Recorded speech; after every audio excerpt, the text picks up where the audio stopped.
చీకటితో వెలుగే చెప్పెను నేనున్నానని, ఓటమితో గెలుపే చెప్పెను నేనున్నానని. నేనున్నానని నీకేం కాదని, నిన్నటి రాతని మార్చేస్తానని.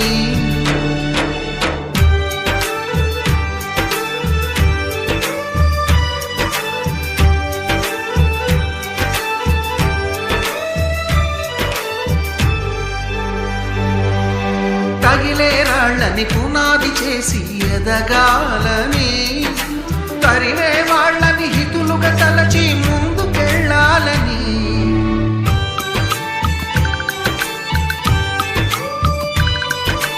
కన్నుల నీటిని కలల సాగుకై వాడుకోవాలని.